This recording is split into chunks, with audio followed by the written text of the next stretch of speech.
Hello everyone, and welcome to this classic tale. Today, I bring you Little Red Riding Hood, a story full of adventure, surprises, and a valuable lesson. So sit back, relax, and enjoy the story. Once upon a time, in a small and picturesque village surrounded by dense forests and crystal-clear rivers, there lived a little girl with golden hair and rosy cheeks named Little Red Riding Hood. She got her nickname from the beautiful red velvet cloak her dear grandmother had sewn for her as a birthday gift. The little girl loved her cloak so much that she wore it everywhere, regardless of the occasion or the weather. One day, her mother called her early in the morning while preparing a basket with bread, cheese, honey, and a delicious apple pie. "Little Red Riding Hood, dear," her mother said tenderly, "your grandmother is ill and needs some food to recover. I want you to take this basket to her house in the forest. But remember, my child, do not stray from the path and never talk to strangers." Little Red Riding Hood nodded enthusiastically, excited at the thought of visiting her grandmother, whom she had not seen in several days. With her red cloak billowing behind her, she took the basket and set off, venturing into the lush forest that separated her home from her grandmother's cottage. The sun shone through the canopy of trees, and the singing birds accompanied her steps. As she walked, she noticed butterflies fluttering among the flowers and rabbits hopping through the bushes. Little Red Riding Hood delighted in the beauty of the forest, but soon her joy was interrupted by a deep, alluring voice. "Good morning, little girl," said a dark gray-furred wolf with bright, cunning eyes. Little Red Riding Hood stopped.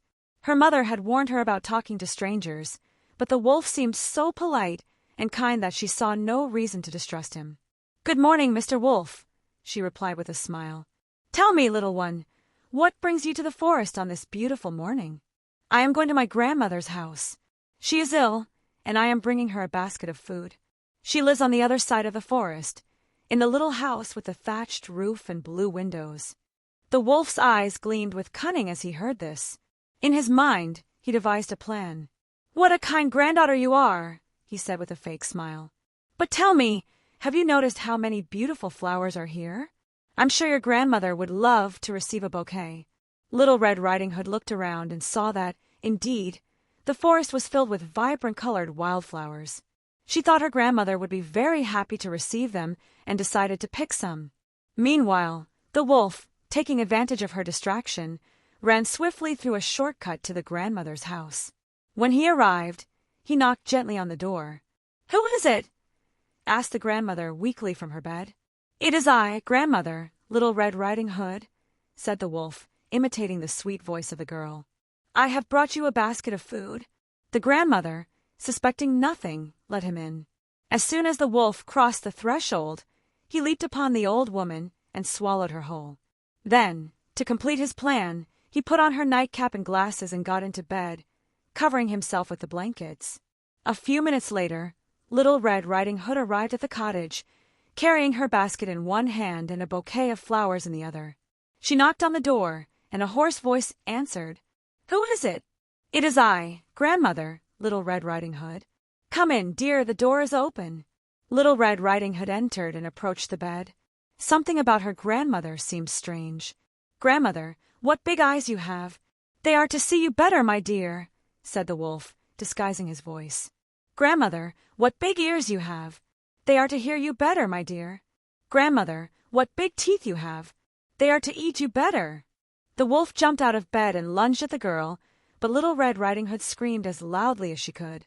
Just at that moment, a woodsman who was passing by heard the cries and ran to the cottage with his axe in hand. Seeing the wolf, the woodsman captured him and, after a brief struggle, managed to free the grandmother, who had been swallowed whole and was still alive. The grandmother hugged her granddaughter tightly, grateful that everything had turned out well. Little Red Riding Hood, for her part, learned a valuable lesson. She would never again talk to strangers or stray from the path.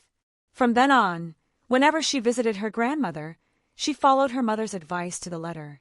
And although the forest remained full of mystery, it was never again a dangerous place for her.